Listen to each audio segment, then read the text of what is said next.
feminism is the worst thing that ever happened to women. Our job used to be no job. We had it so good. And then all these women had to show off and be like, we could do it. We could do anything. Shut up. What's up, YouTube? Welcome back to another episode. Before we get started, do me a huge favor. Hit that like button, hit that subscribe button for more content, and let's hop right into the video. I was be like, oh, I want to be a stripper. Try self-respect, morals, a desire to do good in the world and actually contribute, wanting a real relationship, being disgusted by sex trafficking, abuse, suicide, self-harm, and all the things that are a product of stripping and pornography. The fact that strippers are homewreckers, and that absolutely disgusts me. But let me assure you, I can dance, just not for nasty dollar bills. Ooh, that's for the right guy. Claiming that America is sexist and as a woman you are oppressed here is completely disrespectful to real female rights issues globally. In India, men can legally rape their wives. In Russia, domestic violence has been decriminalized. In Iran, you can't leave the country without permission from your husband. In Yemen, you can't leave the house without a man. In Sudan, you can have an arranged marriage with a 10-year-old little girl if her parents decide so.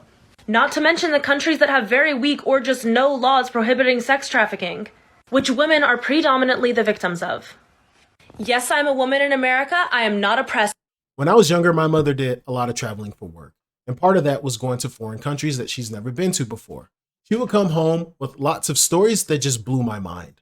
One of those being, it didn't matter if it was her boss, a subordinate, or someone she was training for work. She could not leave the place that she was staying without a man.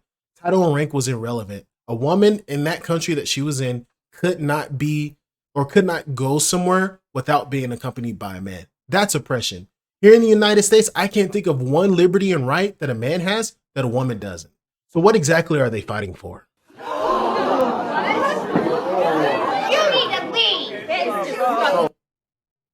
I think feminism is the worst thing that ever happened to women.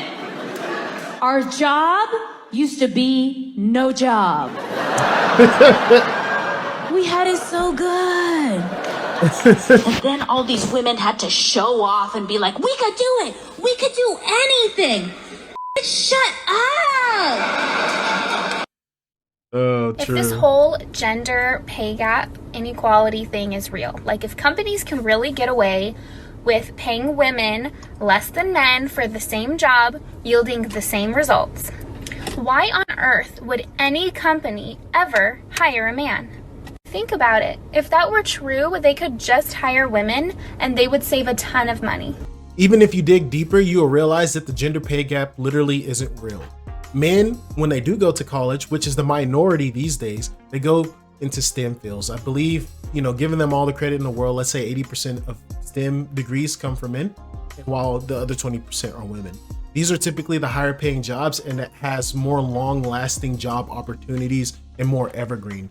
Your gender studies degree isn't going to land you a six-figure job with guarantee of future employment. To also play devil's advocate, just for fun, there was a CEO that hired nothing but women, and within 2 years they went bankrupt.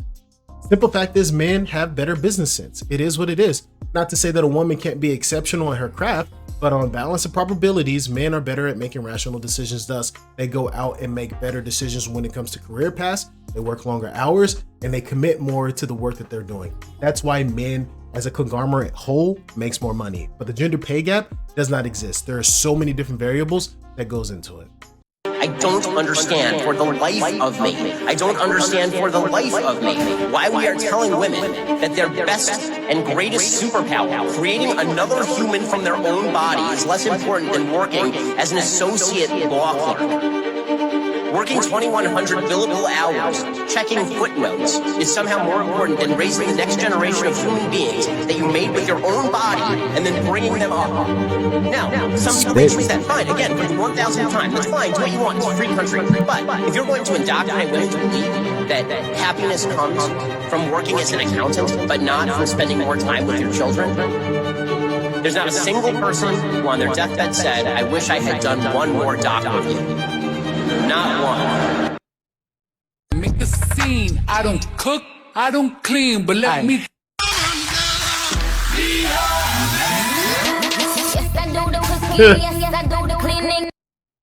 I was thinking about toxic masculinity, and I got really upset today thinking about how they're teaching boys to basically shut up and let the girls talk, and pushing down boys in anything masculine. I'm a girl. I love being a girl. I can do whatever I want to do in this lifetime. No one's stopping me, except the IRS. But I can go do whatever I want. And this idea that men are the reason that women have, no, that's bullshit. Toxic femininity is the issue. This overabundance of express your feelings, and you can't hurt my feelings, and you have to use my pronouns, and there's 700 genders, and my mom. No, we need backbones. We need fucking balls. I'm tired of this shit. Toxic femininity is the issue. If you're a guy and you've gone through divorce, this video may be hard to hear because it's true and completely unfair. When it comes to children, the family legal system is prejudiced against dads. How is it that dads go into mediation fighting for 50-50, for an equal chance of spending time with their kids, and women go in fighting 80-20? And we think that's somehow normal. It suggests that despite the move towards gender equality, men are still valued less as emotional providers and more as material providers, and have to suffer the emotional consequences on top of the already devastating financial consequences. This is the hardest thing for men after a divorce, and I am so sorry for your hurt if you have suffered this injustice. There is no greater pain than a threat to the bond between you and your children. There's a powerlessness to this that is just not right. Nobody deserves that, regardless of the reasons for divorce. Here's the kicker for me. Men actually raise children better than women. And I'm not saying that as an arrogant, prideful thing, but every single metric possible shows just that. Don't get me wrong. A man and a woman both raising their kids breeds better results, but single fathers by a landslide create better, more emotionally stable, productive members in society, and they keep their kids out of jail. However, I'm a firm believer that if you're going to have a kid, do so in a two-parent household. The statistics on that is optimal. It's irrefutable. But if you have to choose between a single mom and a single father, the results are pretty clear. Single fathers do raise better children. However, the main issue about that one segment of TikTok is that men become visitors to their children when there is a separation. They have to pay child support. They might get lucky and get 50-50 custody, but more so than not, they typically become visitors to their kids that they're paying for, and that they don't even get to be a father around. And I'm not saying every woman is like this, but there's an abundance of women that will use that child as a weapon.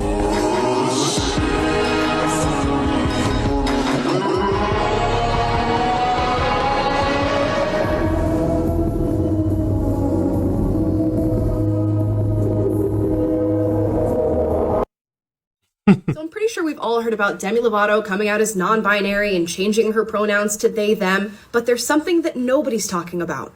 In her video, she features her friend Alec Vade Manon, who is a somewhat well-known trans activist. I certainly recognized him. How? From this quote right here. In a since-deleted Facebook post, Alec writes, "These days, the narrative is that transgender people will come into bathrooms and abuse little girls. The supposed purity of the victims has remained stagnant. There are no princesses. Little girls are also kinky. Your kids aren't as straight and narrow as you think."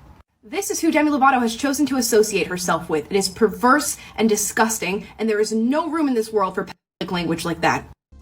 That's absolutely atrocious. This person is saying that kids, it doesn't matter who's going into the bathroom with kids because they're kinky, they're not pure, and that you should accept that. Let this be a reminder to everybody watching this video. Keep your kids safe at all costs from mentally ill individuals, or anybody for that matter.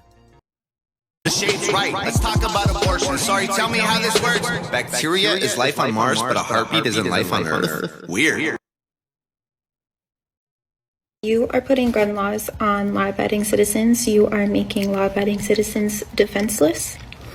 And if you are keeping a woman from being able to defend herself or her family, then you're not for women's rights.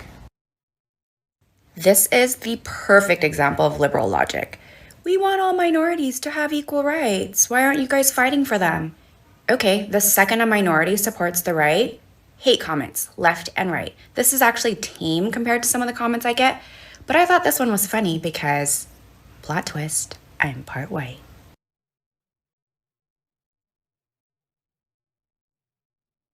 What's going on here? Divine masculinity is a thing, and I have been underrating it. I can tell you what I loved about being in the company of this very masculine human. I loved that when we were walking somewhere, he had already planned the route. And when we got to the corners, he would say, we're going left or we're going right, before I could even wonder. I loved that when I was eating an ice cream cone, he would take that wadded napkin out of my hand, and as we walked by it without a word, he would drop it in a garbage can that he had been tracking for a block. I loved that he opened my door for me, and that every morning when I woke up at his place, he had a pour-over set up for me, even though he didn't drink coffee himself. I loved the ridiculous irreverence he had. He would walk into a room with his big belly sticking out of his shirt, dancing around like an idiot. Just absolutely no shame. I love that when shit hit the fan, he stepped in with a strong energy of leadership, making phone calls, making plans, moving quickly into action. I relaxed into him. It's something I had never experienced before. It's divine masculinity. Never heard that I don't term think before, modern day but- feminists want equality between men and women. I think they want to be men. They don't take any pride in being feminine. They grow their armpit hair out. They say we need to bring down the patriarchy. But who is the patriarchy? Do you think it's men who set all these standards for women to uphold in the beauty world? You're forgetting that other women set the standards too. As a woman, I think armpit hair on women is disgusting and unhygienic. I'm a woman setting that beauty standard, not a man. I also think a woman should pride herself on being a good mother and taking care of her family in the home. Not to say that you can't have a job at the same time, but no one can do what a mother can do, and you should be proud of that, not want to destroy that. Men and women are not the same, and that's beautiful. I'm proud to be a woman. I don't want to be a man. So on behalf of all women who like being women, can you guys stop trying to make us men? Let's loop back to the divine masculinity skit. I've never heard that term before, but she's saying stuff that we already know. Women prefer to be in the company of a masculine man, someone who takes charge, someone that she can depend on as her emotional rock, someone that makes plans and not asking her, what do you want to do? Someone with situational awareness. A good example would be the trash can he was tracking for a block. These are very simple, clear-cut concepts. So that being said, don't let the general mainstream media turn you into something that you're not. Again, until next time.